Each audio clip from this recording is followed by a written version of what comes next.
আসসালামু আলাইকুম। আজ 10ই জানুয়ারি 2025। আমি আছি নরসিংদী জেলার রায়পুরা উপজেলার খানাবাড়ি পাইকারি সবজি বাজারে। এটা খানাবাড়ি পাইকারি সবজি বাজার।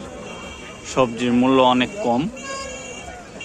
এ কবিকার হ্যাঁ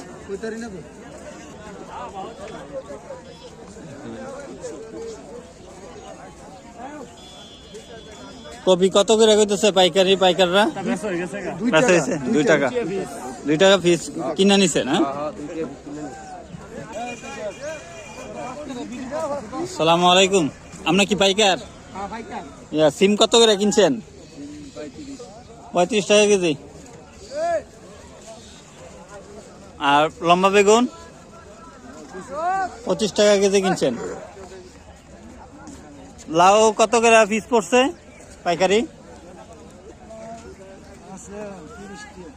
30 টাকা পিস।